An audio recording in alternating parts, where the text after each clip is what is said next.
in their writings, they have some amazing accounts. For example, they'll say approximately at the year 30 A.D., there was a huge earthquake, and the temple veil was torn in two at that time. They wrote this in the Talmud, and embroidered on the veil of the tabernacle, or the temple veil, was cherubs, two cherubs. Yeah. When the veil was torn in two, they were split apart, like they're separated, the two cherubs. Yeah. They wrote that all in the Talmud. Wow. And of course, if you think about it, the two cherubs might represent the Lord's people, both those prior to the crucifixion and those afterward, and they've been separated ever since. When the temple veil was torn in two, they became separated. Although all the apostles were Jews and were part of the Jewish teaching and everything, they got thrown out of it, and there was a separation, just like the temple veil was split. And he said there was gold doors on the temple that were 60 feet tall, and it took several priests just to close and open the doors. They were so big and heavy. They said when the earthquake hit, the doors opened by themselves, just without anyone pushing. They just opened up, as though it was like opening up for people to come in, And of course, that's what the death, burial, and resurrection comic. But all that was written in the Talmud by the rabbis, and of course they're really describing exactly what happened. Everything that happened was about 30 A.D., which would be about the year the Lord was sacrificed, and they wrote it all down just like they were just describing exactly what happened. Then they turn around and don't believe it. Yeah. It's strange, but there's a lot more to it than that. So you need to look it up. Yeah. Jonathan Cahn, The Writings of the Rabbis. I heard him do some of that before. Yeah. I don't remember all the details, but I do remember him talking about it. I think it was something that pointed to it. Yeah, his talk about it was 37 minutes, so it's not terribly long, but he goes into a great deal of detail about the earthquake and all the things that happened, and every one of them pointed right. Every one of them that occurred was at 30 A.D. approximately, and right at the time of the crucifixion. And but he described how the Talmud is the book that they study closer to, next right to the Tanakh itself. But the Talmud, of course, is just the writings of the rabbis. A lot of it is not even probably true. They write things according to how they think. And they would never write anything to confirm Jesus as Messiah. Yeah, that would be contrary to their teaching, and yet that is what they wrote. And yeah. He describes it in detail. But they might not have seen the connection at the time. Oh, I'm sure they didn't. And I give them a lot of leeway on that. We're studying number 10 in our Sunday lesson. 10 is Esrei or Asareh, Asarah. Uh-huh. And the letter for 10 is Yud. Yud means the hand or the fist or the work or the worship. A lot of things that Yud can mean, but it has to do with action, doing something, And 10 represents the absolute deity and authority and dominion of God. I mentioned, we talked about how all the numbers and letters mean something related to God. Yeah. So you start with Aleph, and Aleph, what does Aleph tell you about God? He reaches down to man. Yeah, that's the actual picture of a letter Aleph. But what does it? His strength. Yeah, and of course, being Aleph is number one letter, so it teaches that God is one. And I mentioned that, over and over they pray the Shema every morning and every evening, and at the birth of somebody, at the death of somebody, they pray the Shema.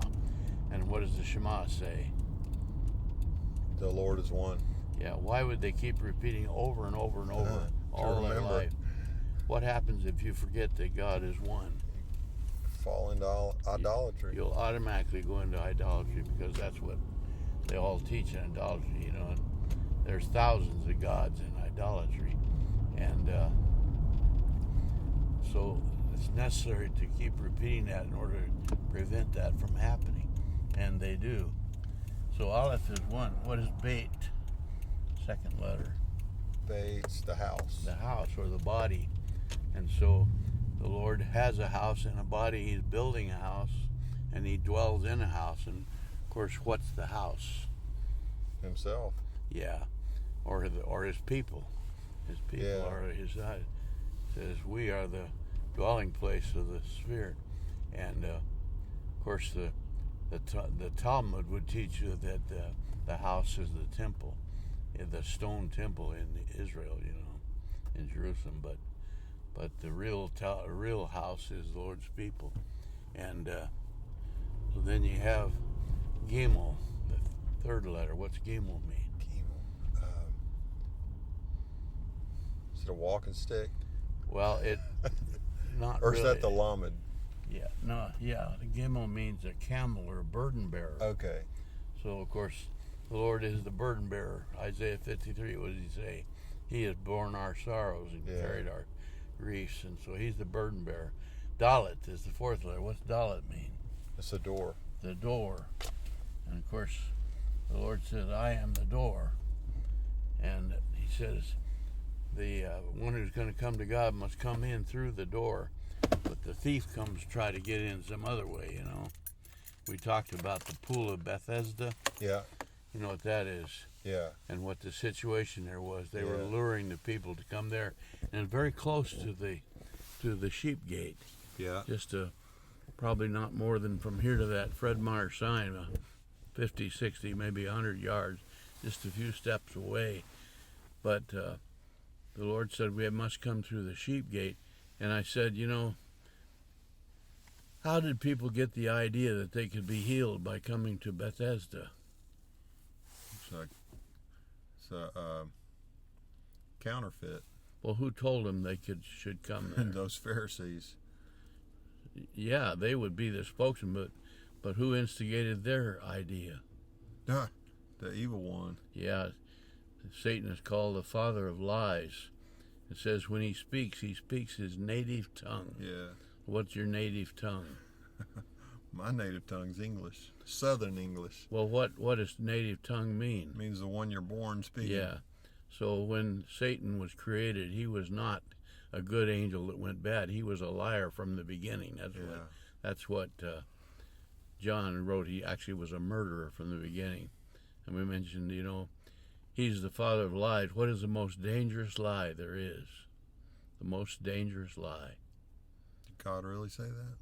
Huh? Did God really say that? Well, that's possibly. But in any situation, what is the most dangerous lie that would ever come to anybody? There's one exact answer for that. It's just like Bethesda related to the sheep gate. That God is not the one? Well, Bethesda didn't really say that.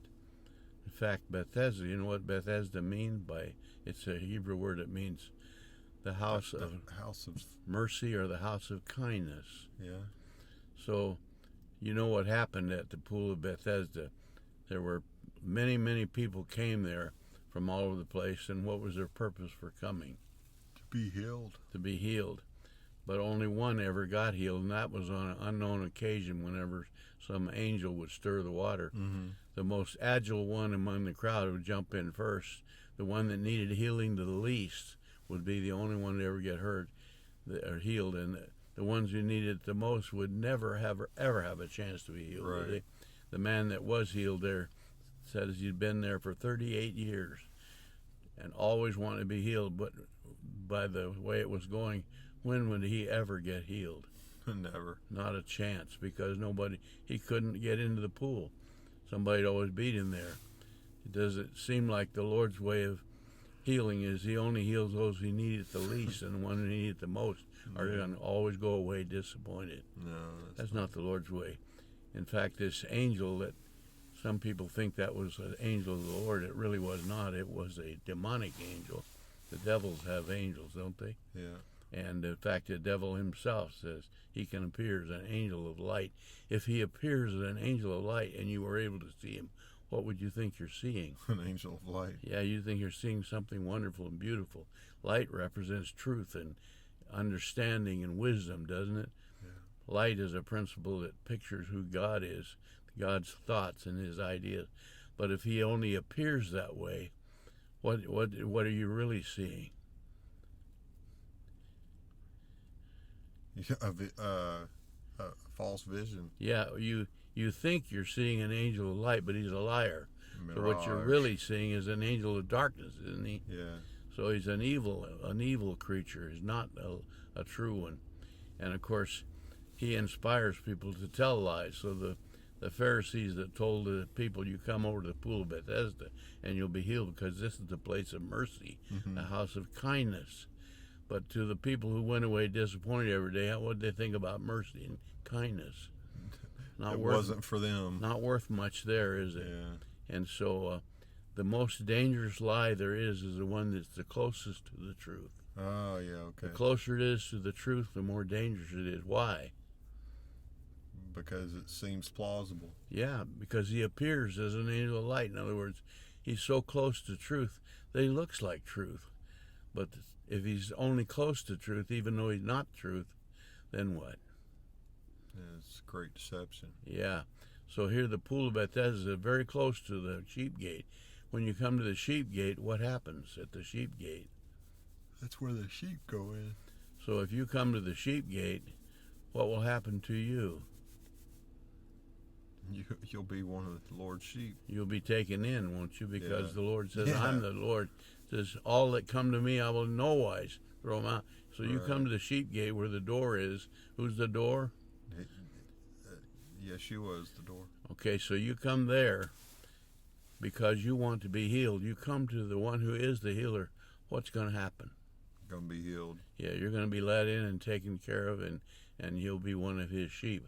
But if you come to Bethesda hoping to be healed, what's going to happen? Gonna be disappointed. Yeah. There will be, somebody will get healed on a rare occasion, only when there's water stirred. Who stirs the water anyway? One of those dark angels. That's right. And the purpose of stirring water is to keep luring the people to come there, don't you believe? Yeah.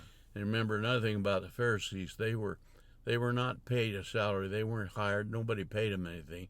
But they were all very rich, mostly. How do they get rich? They're working people. Like the Apostle Paul was a tent maker. He was a Pharisee. Yeah. You don't get rich making tents, do you? No. Or wood cutting or building buildings or anything else. They're all hand workers, they're craftsmen. And they could make a living, but they're not going to get rich. But the Pharisees did get rich. How do they get rich? By running side businesses like that Bethesda pool. That's a right. And so they built the people out of it. And you can be sure that everybody that came there, it doesn't say this, but you're almost certain that they were paying to be there, don't you think? Yeah. Or giving them some kind of a donation or a tip, we might call it. And there was so much involved, they got rich doing that. What letter are we on? 10. Okay, but we're recapping. Yeah. Well, we're just looking at why 10 represents absolute dominion of God, Right. being the ruler, the authority. And you look at all the things that happened on number 10. Think of a few things you can read where there were 10. 10 wise, 10 foolish virgins. Okay. Five and five. Yeah. 10 all together. Yeah. What else? 10. 10. Well, What happened to Mount Sinai? 10 commandments. They got the 10 commandments from God. Yeah. And, all Hebrew numbers and letters can have not only a positive side, they can also have a negative side. Like our number 9. Yes, there can be an evil or a wicked side of. So there's 10 represents absolute rulership and dominion, but it can be either good or evil.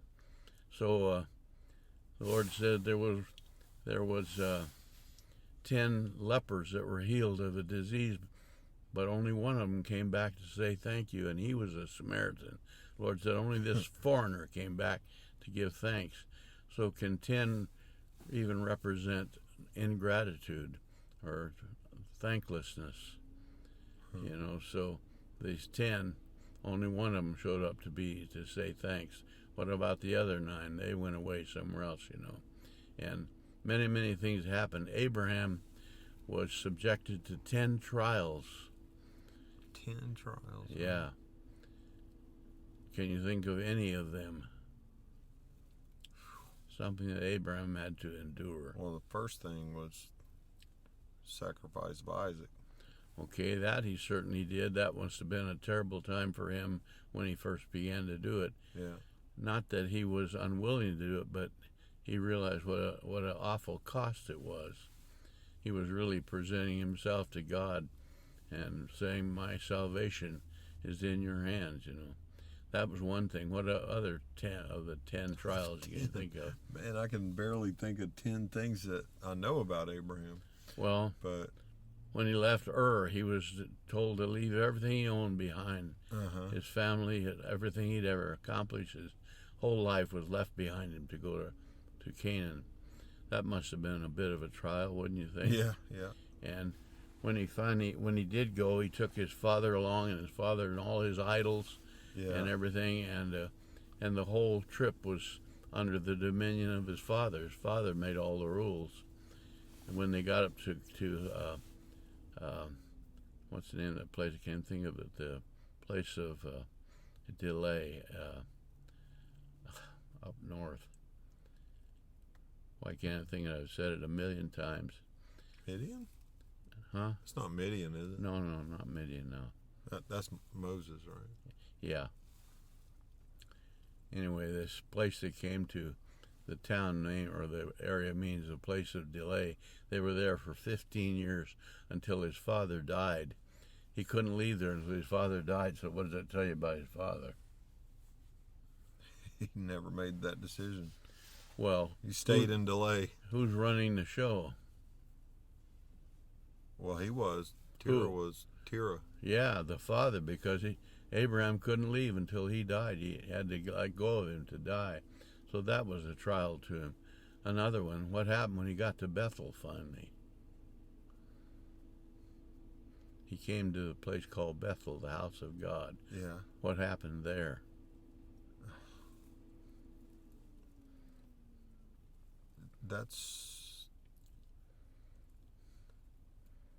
Is that where the Lord came and visited him? No. He was he'd come on this trip. He'd got up to the place up north where his father finally died. Then he came on down into Canaan, and by then they had accumulated a vast bunch of people, servants and everything else. They came in there. They got to Bethel, and there was a famine going on in the whole country. He was right at the house of God. What should he have done? He's at the house of God, and there's trouble. Oh, talk to God about it. But he didn't do that. He realized we got a famine going here, and the only place we're going to get food is in Egypt. He went down to Egypt. So we're going to go to Egypt. Yeah. And so how do you think he felt his relationship to God at that point? Well, he didn't trust him.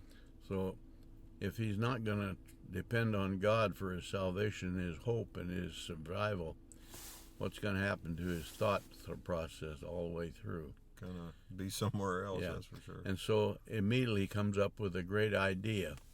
The Egyptians are going to notice his beautiful wife, and then what are they going to do? Going to want her, and so his trial there was to well, it was fear. It was fear. What was he afraid of? That they would kill him for his wife. He was afraid he's going to lose his life. So he comes up with this tall tale about her being his sister. Yeah. Now, technically she was, because she was a descendant of his father, so she was sort of a half-sister or something. Yeah. But, when we say, well, it's not really a lie, it's sort of true. What are we doing when we say that? Deceiving. Yeah, we're deceiving ourselves, aren't we? Yeah. So that was a trial. He deceives himself. When he was thrown out of Egypt, why did he get thrown out of Egypt? Because he lied. Well, yeah, but why did they throw him out? The Egyptians. It's true, it's because of his tail, but what was their reason to throw him out? Well, because the Lord brought down a curse upon the house. Yeah, of they knew that if they touched her, they're dead. Yeah. They got a terrible warning, and so they really were saying to Abraham, "You almost cost us our life by your tail," and so he was an insult to them.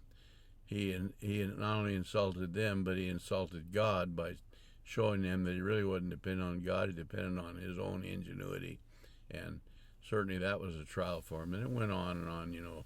There's 10 things altogether that he had to endure. There was 10 times that fire fell from heaven on the. Whoa! Really? Can you think of any of the times that happened? The most notable one is Elijah and the prophet. Okay, when he was in that contest with the Baal prophets, right? Yeah. Another time the fire fell from heaven. The Lord saw lightning, or he saw something fall from heaven. So it's Satan fall from heaven, Yeah. but not directly fire. The 10 times it mentions fire falling. Is it when Sodom and Gomorrah were Yeah, burned? actually there was 5 towns, Sodom and Gomorrah were principal ones. Fire fell and consumed all them. That counts 5 or 1? Yeah. Well, that was another time, of course. And another one was when fire came down on the apostles in Acts chapter 2. Of course. Yes. Yeah. So anyway, if you look them all up, there's 10 times that fire. 6 of those times were on judgment. In other words, they were in condemnation against somebody like Sodom or the Baal prophets, but some of them were simply to affirm who God is. And so it goes on and on, But when Joseph was sold into slavery, into Egypt, he became the second in command of all Egypt, didn't he, after a while? Yeah. And in fact, I'll give you one of my notes. It's got these, but one of the scriptures about that says, Pharaoh said, "From now on, not a hand will be lifted or one thing done without your command." In other words, he said to Joseph, "Nothing happens in Egypt without your order." So he put Joseph totally in charge of everything that goes on in Egypt. That's about as high rank as you get. He's a picture of Yeshua being put on the throne of God. But here's Joseph. He is the absolute authority in Egypt. And 10 of his brothers are sent down there. Yeah, 10. And when they went, but they had no idea who they were going to see, did they? No. They didn't know that Joseph was their brother. They thought he was gone forever. Yeah. They never expected to see him again. But and they knew why he was gone too, although they relied on the lie that Joseph was attacked by some wild animal. How many of the 10 brothers agreed with that lie? All of them. All 10 of them. So there were 10 lies told about Joseph's disappearance. So now they're sent down to get grain from him. They don't know why they're going, but who are they going to? Their brother.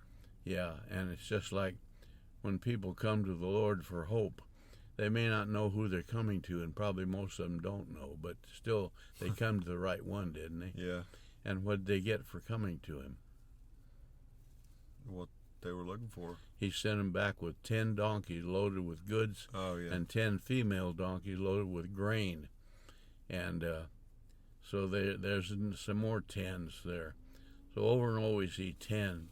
10 represents not only things that are powerful and absolute in the dominion of God. They can also represent evil things.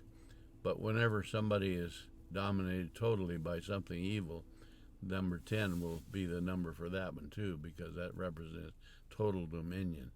And when people are dominated by evil spirits, number 10 is a good number for that, because it shows they're totally dominated by it, And so that number has a very powerful thing, and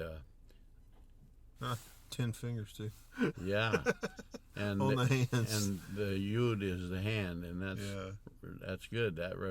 Without those fingers, what could you do if you have no fingers? Well, definitely handicaps you. What could you do if you don't have a hand? You couldn't pour a cup of coffee. You couldn't button your shirt. And what could you do without hands? I mean, everything you do involves your hand. In fact, we even have words like handsaw, handwork, handyman. Yeah. We use these words that represent something that is able to be accomplished. So you think about the dominion of God, and think about where here's Joseph, and Pharaoh said to Joseph, "From now on, nothing in Egypt will get done without you." So 10 represents Joseph, who is absolutely in charge. Nothing can happen without him, and that's Yud is the hand. Nothing can be done without your hands, can it? Right. You couldn't pour that cup of coffee. You couldn't do anything without a hand. You'd be just literally helpless, I mean, you can do things without a hand, but not much, and it's really terribly limited. So when Joseph was given that position, for a minute. how much limitation was put on him? He was given the keys to the kingdom. So how much limitation was put on him? None. He was absolutely unlimited, the power. Unfettered. That nothing can happen without your approval. Coffee in there? Yeah, a little bit, please. This coffee's really good. Well, good. Did you bring any little goodies with you? I brought some goodies. Do you like coconut, or do you dislike coconut's wonderful. Well, coconut is wonderful. I got some coconut cookies today. They're great. We visited that family that I told you about, and they lived in a house down there in Ocean View. Yeah. And I suspected that you might have had something to do with it. I don't know why. How many houses did you build down in Ocean View? I think we built about 10 or 15 down there. Were they all split levels? Most all of them were, bi-level. Yeah. What we call bi-level. You had one step going down, one up. Yeah. I think I'd say almost all of them were, maybe all of them. I might have done one or two that weren't, but... Can you tell which houses by driving by them anymore? Most of the time I can, but sometimes I can't because that's been many years ago, and a lot of change has been made. They've been remodeled, trees grow up around them and stuff, and they just don't look like they did when we did them. I know this particular house has had there's a couple of cookies. Okay. It started out as just a standard bi-level, and then they put on a new face to it. Yeah. Like a Arctic entry. Yeah, a lot of the times they do that, and then when I go back and look at them, I can't remember if that one of ours or not. Did you keep a record, like a logbook or something? Nah. You swung the hammers and walked away, did you? Matter of fact, what we used to do, first started, we always wrote down our hours every day. Mm-hmm. How many hours we would work. And we found out that we could frame a average house with about, something like 80 some hours. Can't remember for sure. But we kept record of all the time, and then if it ran a little bit over 80, then we'd kind of gripe and groan a little bit because we lost something. Or if we were able to get it done a little less than that, then we'd congratulate ourselves. But it got to be such a stress trying to make sure that happened. And then if something delayed it and we didn't get it done in the time we thought we should, then we'd start blaming each other. Yeah. If you hadn't messed up that one wall, we could have had this done or something. Or you didn't cut that stuff wrong, we'd have been done sooner. And if something did go good, we tended to want to brag about it. Who did the right thing, And all it did was produce animosity and resentment and so on. And finally decided, I don't need to do that. We just quit keeping the time. Just ignored it. Just went ahead and worked. Ignored how many hours it was. And we found we got just as much done as we ever did before, but without all that stress. That's nice. Because the minute you start keeping records, pride jumps into the thing, and anger and everything else gets on it, Yeah. So I don't need that kind of stuff. So I quit keeping track of our hours. We just figured out what we thought the price should be, and we did it, and didn't worry about the time. Yeah, I've been listening to a book. It's one of those Dale Carnegie type guys. Yeah. But it's good to listen to. It's positive messages, and he talks about stuff like that of just really believing in what you do, and let that be your measurement instead of your wages and all that. Yeah. Always give second mile service. The standard of the world, everything is valued by how much money it's worth. Yeah. And you say, how much is that thing there worth? And it always comes out in the value of dollars and cents. That's a kind of a strange way to reckon value. The Lord never reckoned value like that. Yeah. What makes our life have any value to it? The value that the Lord gave to us. Yeah, and how we honor Him and how we serve His purposes, that's what gives it value. Without that, Lord said, without me, you can do nothing. So if you're not serving the Lord's interest, then how much is your time actually worth? Zero, isn't it? Zero, yeah. And if you are serving Him properly, you can't measure that in dollars and cents, We think of people like Isaiah. He's called the Shakespeare of the Tanakh. His writings are so amazing. But how much money did he get for what he did? Nothing. He got Probably not much, if anything. punished, if anything. Yeah, in fact, they ended up... You know how he died? It's part of Christian history, isn't it? Did he get ripped, sawn? Well, yeah, according to the tradition, and they don't have any way to prove this, but tradition says they cut him up with saws. Yeah. Hebrew says some of the Lord's people were sawed in two. Yeah. Can you imagine the horror of that kind of a treatment? But so that's what he got for being such a great prophet. But of course, if you think about, in other words, the world considered him of no value whatever, they need to get rid of him. But what does the Lord think of him? He's exalted. Something I've been thinking about this week is 1 Corinthians 2. Okay. The last verse is, we have the mind of Christ. Yeah. And, I started looking at that passage saying, well, it'd be good to have the mind of Christ.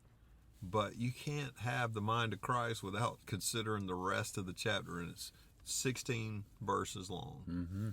And so it starts out with Paul saying, I didn't come here with fancy words, but I came in fear and trembling. And that's for 5 verses. He says what he didn't come to do.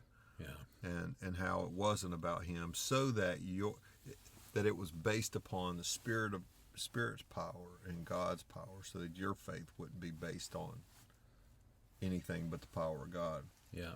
Then he shifts it to we, to Paul's team. And so he starts using the word we, and he says that we didn't come here speaking worldly wisdom or what the rulers of the world use. So he contrasts that with worldly wisdom and worldly powers. Yeah. He says that's not what we did. But what we did is we came with some kind of wisdom to those who are mature, and that kind of wisdom only comes from God. Yeah. And then he makes that next shift of talking about how, if the rulers would have known, they wouldn't have done it the way they did it. but these things come from God, and the reason I'm bringing it up is that it said that God revealed this for our glory. Yeah. And so all the wisdom that God had shown and revealed, he did it for our future glory, he said, and when he says our, he's including all of us. Yeah. Zechariah in chapter 8, back to those Numbers 10, he says that he's making some wonderful prophetic mentions of what will happen to the Lord's people. He says, in those days, 10 men from all nations will take hold of one Jew by the robe and say, let us come with you. We've heard that God is with you. Yeah. And you think about when he says 10 men from all the nations, how many nations are there? About 200. Well, how can you get 10 men from all the nations? Does that mean 2,000 men, or does it mean 10 men that come from everywhere? Probably 10 men that come from everywhere. But 10, again, represents a total dominion. In other words, whatever is running the nations of the world. Now, right now, what do most of the nations think of Israel? We're Jews, most of them. Hate it. Yeah. And up until only recent times, Jews were just considered the scum of the earth, weren't they? Yeah. By almost everybody. Yeah. Even including the American government and Britain. Britain was terrible against them. Spain was, and Germany, of course, gets their grand prize. But Jews were hated. But he says in Zechariah that one of these days, and those days, says in those days, and that's a plural word. He doesn't say that day. When he says that day, he's referring to a final day. But when he says those days, it's a period of time. Mm-hmm. But in those days, he said, 10 men, in other words, those represent all authority that's all over the world will come. So authority tends to reject Israel. But he said those days will come when they'll come to you and they'll get a hold of you. Here's a Jew walking down the road wearing his talit, his prayer shawl. Can you imagine? A bunch of guys come and grab him and say, we want to come with you because we heard that God's with you. Yeah. Why would they do that? Because God's shown himself. Well, why would they chase down a Jew? Because they're God's people. Well, what motivates them to do it? Love God. We're coming for you because we heard that God's with you. Why are we doing it? Because we want God to be with us too, don't we? Yeah. And the way we get to have God be with us is when we come along with you. Yeah. Now, you hear anybody saying that these days, right now? A few. There are a few, but very few. A few of the Arab nations are beginning to approach Israel and say, we need to be with you. Yes. That's the thing. Just in the last year. Just today's news, Netanyahu went to Saudi Arabia and met with the prince there, the big shot, in Saudi Arabia. And that's absolutely, historically, it's never happened before. Wow. That a Jew the prime minister would go to Arabia and meet with the sultan over there, or the big shot, and be welcomed there. In fact, they've even given the Arabs, have now given them permission to fly over Arab country in order to avoid having to go around to make the flights longer. They can fly across their country. Wow. Never in history have they ever agreed to anything like that, but they're doing it now. So we can't say 10 men from all nations.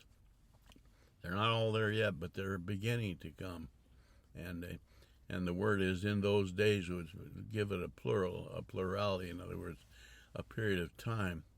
And I think we're maybe really in the beginnings of that time when these nations that have traditionally been enemies are now coming and saying, we want to be with you.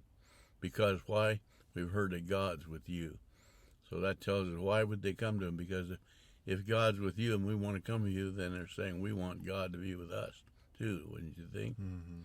And it seems like that's what's happening. And Zechariah is one of the greatest writings there ever was, I think. I just love that book. And it tells how they're going to really come out the way God meant for them to right now. They're just beginning to come to that. They haven't come very far, but they're coming along. And they're doing things that have never in history been even dreamed possible.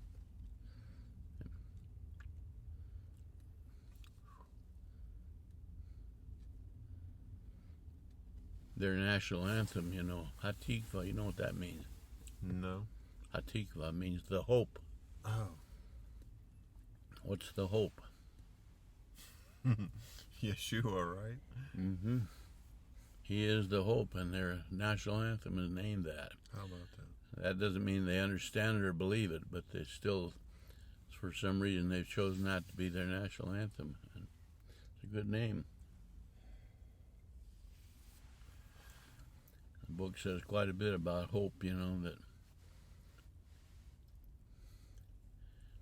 And of course, in our Western language, the word hope is a very weak word, isn't it? Yeah. I hope it doesn't rain, or I hope that wind don't blow or something. Yeah. I hope I'll be able to do this. When we say the word hope, what guarantee comes with it? Nothing. It's just wishful thinking. Yeah. It has no strength, no power, no ability to really do anything. It just made, this is what I want. I can't promise anything. But we'll try to, I hope this works, Well, that doesn't mean a thing. It has no power. But when the Lord says, here's my hope for you, that doesn't mean something weak. It means this is something that is real, that you can get a hold of, and it will work. And it comes with the power of God himself behind it, to make it work. So it's a great word. Not the way Westerners use it, but the way Hebrew uses it. It means a lot. And yeah. So Hatikva, the hope.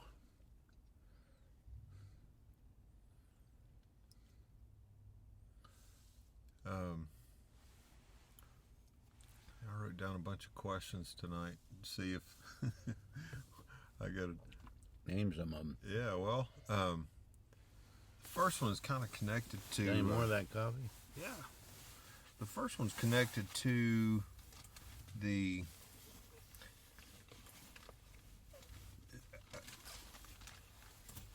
new friends that I got, and he texted me up on Sunday because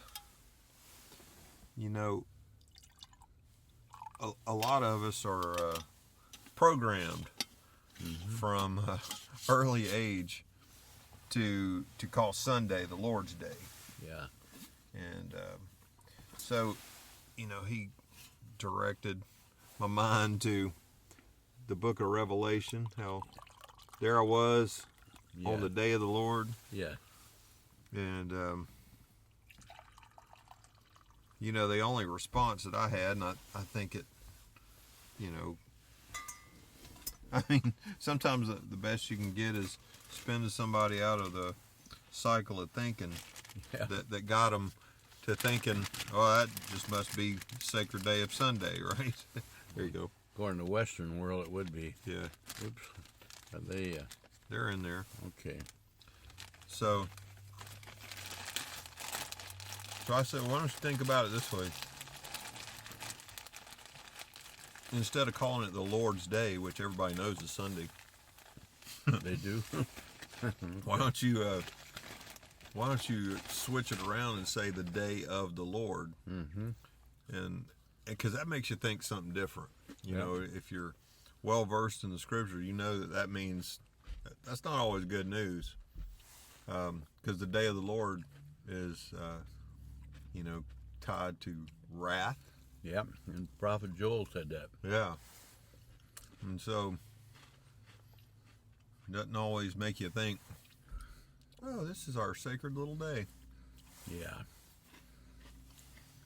Well, I don't think John was having any casual days anyway. Yeah. In our Western calendar, all the days are named after pagan gods. Yep. Sunday, the day you worship the sun. Moon Day. Thor's Day. Yeah, Thor's Day, Saturn's Day, and so on. Even Saturday is dedicated to Saturn. Mm-hmm. These are false gods of astrology, But the name for what we call Sunday is just Yom Rishon, and all it means is the first day. That's all. Each day is just the first day, second day, third day, and so on, until you get to the last one, and it's not called Saturday, it's just called Shabbat, which means cease. Cease what? Pharisees told you what to cease. Everything. Don't do anything, but that's not what it means. It means stop doing your regular work. And you could say stop counting the days or nothing else. Because you've been counting first day, second day, third day, and now stop. Stop what? I've just been counting the days. Well, stop. Stop doing that. So... Stop counting your hours. Yeah. The Apostle Paul just wrote leads astray. When you put one day more important than all the other days, that's a day of idea of one who's spiritually immature. Remember, he said the immature guy thinks one day is more important than others, where the guy that has more understanding realizes they're all the same. But I think this is in Romans 15 or 14. Don't judge the guy who's putting one day ahead, because he's doing it because he wants to honor God. All right, that's fine if that's what he wants. But on the other hand, if you understand what it all is about, you can't go that way. But, of course, the Pharisees, they did have their great holy day. It was great, more important than all the others. So what did the Apostle John mean when he said, I was in the Spirit on the Lord's day? I'm not sure. I understand everything in the book of Revelation at the beginning and at the very end, but nothing in between. But I know one thing for sure. Reading the book of Revelation has made me a pan-millennialist. You know what a pan-millennialist is? You know it, don't you? You put everything in a pan by the thousands. Well, you got your amillennialist. Yeah. There is no 1,000 year. You got your millennialist. Pre and post and mid. Pre, post, tribs. Yeah. But a pan-millennialist is everything's going to pan out in the end. Yeah. Well, it clearly says the Lord always speaks in parables. So I'd say that Revelation is mostly a parable. And that doesn't mean it isn't true. It isn't even literal. It just means that there's a depth to it that you have to dig for to get it. Yeah.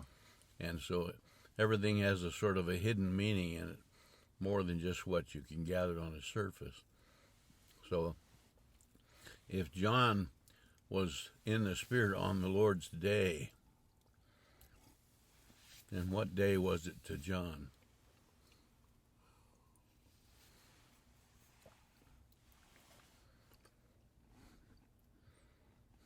It's just the Lord's day. There is no day. Yes, there is. Yeah? Sure. The Lord said today is the day of salvation. Now is the accepted time. Yeah. So what day is the Lord's day? The day of salvation. Well, what day is that? It says right there. Today. Today. What's the Hebrew word for today? Do you know? Yeah. Hayom.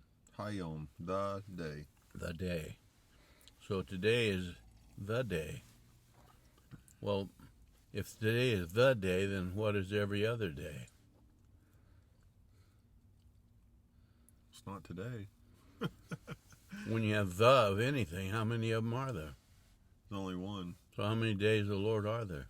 The one day. One, and that's today. If you say next Wednesday is the day, or next Saturday, or the next Sunday, you've jumped off somewhere else, because that's not today. Today is the day of salvation. Now is the accepted time. So my feeling is when John said, I was in the Spirit on the Lord's day, what he's really saying, I recognize today is the day of salvation. It doesn't matter what day of the week it was. It doesn't matter what you want to name it. It's today. And he recognized, why is today the day of salvation?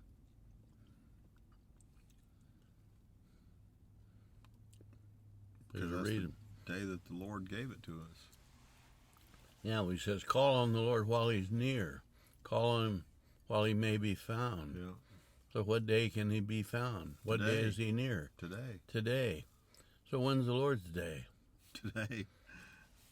And I think what the pagan world wants to do is they want to put a title on it, make Sunday the big important day, or some other day, Saturday or whatever. to separate them from the others. You know, a popular saying in America today is TGIF. What does that mean? Thank God it's Friday. Why do they say that? Because everybody lives for the weekend. Yeah. What happens on Friday? You get to stop. Yeah, we get to take the stop rest your of, regular work. stop working and take a time off. And in some jobs we get paid on Friday, you know, whatever. Yeah. But the idea is that this is the day I've been looking forward to. They have another day called Hump Day. When is that? It's Wednesday. Why is it called Hump Day? Because you're crossing over the top of the hill. Yeah. I asked one guy sometime, a long time ago, how's things going? He said, well, it's okay. It'll be a whole lot better on Friday. What is it? What does he mean by that? Or he might have said, I'll be better at 5 o'clock. Yeah. Why does he say that? What does that mean? Because he wants to reclaim his own time. Yeah. I said, you don't like your job? I like my job. Well, then why do you want to get off of it? Why is that important to you? You know, a lot of people like to have a job. You have one. Now you're saying, I want to be able to stop whatever I'm doing. Kind of a strange way of honoring your job, isn't it? But when you're on the Spirit on the Lord's Day, do you say, I wish it was another day? No. I wish it was a different day than today. No. So what day do you want to be in the Spirit? Today. Today. Now is the accepted time. This concept that you can count it off on a calendar. You know, you look at a calendar, what day you're going to see marked today on a calendar? Only one. Or, well, is there any of them that you look at the calendar and says today on No, one? they Never. don't say today. Or if you look at a clock, is there a place that's marked now on the clock? No. But, or if you look on a map, do you see the word here anywhere? No. Well, treasure maps say you are here. They might. But, you know, the idea of God is not tied down to a day of a week, and not a calendar day, not a location or a time of day. The words, today is the day of salvation. Now is the accepted time. Call on him while he's near. Seek him while he may be found. What day can you find the Lord on? Today. Can you find him tomorrow? No. Why not? Because you don't know if tomorrow's going to get here. It never will. We used to say tomorrow never comes. Yeah. When you get to where you think it's supposed to be tomorrow, where are you? Today. You're at today again. It's like saying, can you go travel to the horizon? No. You can see the horizon off their ways, so let's go to the horizon. So what happens when you go to that place you're looked at? That horizon keeps growing. Yeah, the horizon just keeps on going. Keeps You can evading travel for the rest of your life. When do you ever get to the horizon? You can't do it. And it's just like today. Today is today. There is no tomorrow. What about yesterday? What's yesterday? Yesterday. It's in the past. It's nothing but a memory, isn't it? That's right. And many times it starts off with, I wish I hadn't have done something or said something. Yeah. Can you go back and undo that? No. Once it's past, once it's become yesterday, it's over, isn't it? Yeah. If you liked what you did, good. If you don't like it, too bad. So you can't change anything about yesterday. The only day, when day do you live on? Today. Can you live tomorrow? Nope.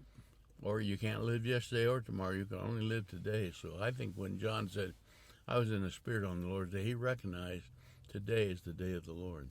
Hmm. And, but the religious people want to put a title to it, Yeah. Sunday. Yeah. Or Saturday. Yeah. And the minute you do that, I've said, many times, can you worship God on Sunday? No. No, you cannot. If it happens to be Sunday, can you worship God? Yep. But it has nothing to do with it being Sunday, does it? Right. It's just what day is Sunday anyway if you're there? It's today, isn't it? Yeah. And I say, can you worship God in Anchorage or in Dallas or in New York? You can't worship God there. If you happen to be in New York, can you worship God? Yeah. But it has nothing to do with being in New York, does it? Right. Because the minute you put a time or a location or a date on anything that has to do with God, you're limiting God to that day. Just like when the Samaritan woman said to Yeshua, you know, our fathers, the Samaritans, say we got to worship on these mountains. And you Jews say you got to go to Jerusalem. Who's right? What did he say? Said the Lord is the one who goes after you. That's not what he said. No. He said neither one is right. You can't worship in Samaria or in Jerusalem. Where do you worship God? He says the time's coming and now is when they that worship the Father will worship him in spirit and in truth. So where do you worship God? In Jerusalem? In Samaria? Perhaps. No, you don't. That's not where you go to worship. If you go to worship God in Jerusalem, If you have to go anywhere, then you're saying that's where God Yeah. is. that's right. So you limited God to being there. Because you worship in the spirit and truth, it has to do with what's in the heart. Yeah, And that's not a location. that's right. They can take an X-ray of you all over the place. Are they going to see God in there anywhere? No, What's these thing called an MRI? What do they do? they look inside of you too. So you run through one. Do they see the Spirit of God in there anywhere when they do that? No. Because it's not a physical thing. It has nothing to do with a position in the body. It has nothing to do with a location of anything or a time or any of that kind of stuff. The minute we put any kind of a time or a date or a location on anything to do with God, we've limited God. You can't do that. So Yeah. that's why I say you can't worship God on Sunday. I like your answer way better. And when I was thinking about it, I was thinking about it on the way back from work today. And, you know, sometimes you can think about it from a different perspective than you had before. Mm-hmm. And I think that's a gift, but that you have to receive, because otherwise you're just seeing it the same way you always saw it. But like, I was thinking about it from the perspective of, you know, if Yeshua had wanted his people, his followers from here on out to make a certain day sacred, I think he would have been more clear about it. And if he wanted to pass it on through his apostles, he would have been a lot more clear about it. Yeah. And it's definitely not that. So sometimes you can read the scripture and see what they didn't say, and Yeah. it says a lot. Well, see, the Pharisees, most of their condemnation against Yeshua had to do with how he treated the Sabbath. And it was that special day Yeah. to them. Because that was the big day. Yeah. And of course, he said, for this purpose I've come into the world to seek and save what's lost. All right? So what's his job? To save Yeah. And what day of the week does he do that on? every day. Every Today. day. Yeah, today. Yeah. So is he going to do that on Sabbath day? Yeah. Yeah. It's not because it's Sabbath, but because it's today. Yeah. And, of course, the Pharisees, they couldn't understand that. They didn't get it, so they condemned him for that. Yeah. And anybody that would follow that idea, they condemned. And he said, I'm always working. My Father's always working. So they said, you can't work on Sabbath, but if you're always working, then what day do you work on? Today. It's today. What if today happens to be Sabbath? And then you're working. You work anyway. But what are you doing? And when he said to them, is it better to heal or to destroy? Is it better to give life or take life on the Sabbath? They didn't have an answer. When he gives you two choices, either to take life or give life, which is the better? If they followed his, they'd have to answer something. So they couldn't answer. Why couldn't they? Because one way had them answering in agreement with him. The other side had them disagreeing Yeah. with the truth. So, And of course, if he said the choice is either give life or take life, he's busy giving life, isn't he? yeah, What are they busy doing? exactly. Taking life. Yeah, And of course, they couldn't answer that because they'd condemn themselves if they did, wouldn't they?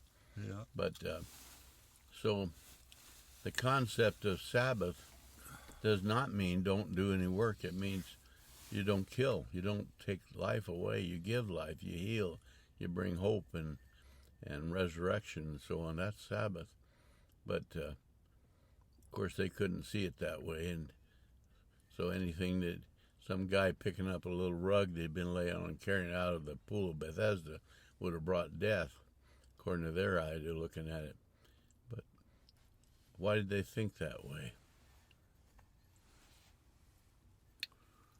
traditions of men had them trapped. Where'd they get those traditions? They pass it down. Well, you go clear back to Garden of Eden. What did the enemy say to Eve? Said God didn't really say Does that. God did he? really mean you can't do any work on Sabbath? Did he really mean that? Is that what he really meant? So the idea was they were questioning God, and then by questioning, they're really saying, you can't believe what he says. You got to Right. question that. You know, it's all right is it all right to ask God a question? Yeah. But it's not good to question God. Yeah. So what's the difference between asking a question and questioning? Well, asking God a question is it's in the realm of seeking truth. Yeah, I want to know what the truth is. Yeah. I need for you to tell me the truth. But to question God is like a challenge, isn't it? It's like, are you sure about that? How Lord? dare you say that or something Yeah. like that? What gives you the right to come up with that idea, you know? So when we question someone's judgment by that sense, we're saying, you don't have a right to say that, or you're wrong about that. Yeah. But to question in the sense that I want to know the truth and you alone can tell me I want Yeah. the truth, that's quite different, isn't it? Yeah. So the Pharisees were questioning him with the idea of saying that you don't have a right to say that. But there are others, for example, the Ethiopian eunuch that Philip met, he was asking God a question, wasn't he? Yep. Yeah. So why did he ask a question? Because he wanted to know the truth. He wants the truth, and he knows this is the only way to get the truth. So when Cornelius, the centurion that sent for Peter, he was asking a question. Yep. What is it that I need to know about God? I need to know about the Lord. And because he wanted truth. God honors that with someone to answer, doesn't he? Yeah. But someone who challenges God's authority by saying, how dare you say that? That's what the Pharisees were doing. And that's literally what Satan was doing in the Garden of Eden, wasn't it? He's saying, God surely didn't really mean that. If you think that's what he meant, you've misunderstood. You're wrong. So he's really challenging God, isn't he? Yeah.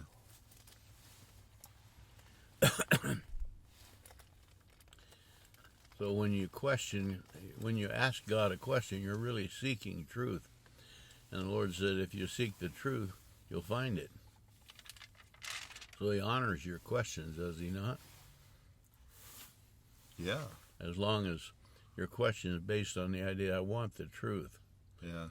But if you're challenging what he says as you're objecting to it, that form of question is not acceptable. So we see that happening quite a bit, you know. A lot of times in these theological seminaries, people are questioning God as though saying, you surely don't mean that, do you? You said, when you start off, you're talking about a certain day of the week being more important.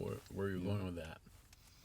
Well, I think we've kind of covered it. You said you'd come up with some questions, and that's where you started. Oh, well, that was just one of the questions.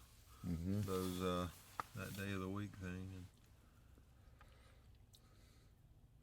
yeah, so It's interesting how the pagan world, mostly the Muslims have titled people based on it. They call them the Saturday people and the Sunday people. Yeah. So we're the Friday people, they yeah. say. Yeah, so, there again, they're even naming people by what they call a certain day. Yeah. But has anyone ever called the today people? They don't use Well, that that'd word. be a good designation, wouldn't it? Yeah. Never heard anybody call that before.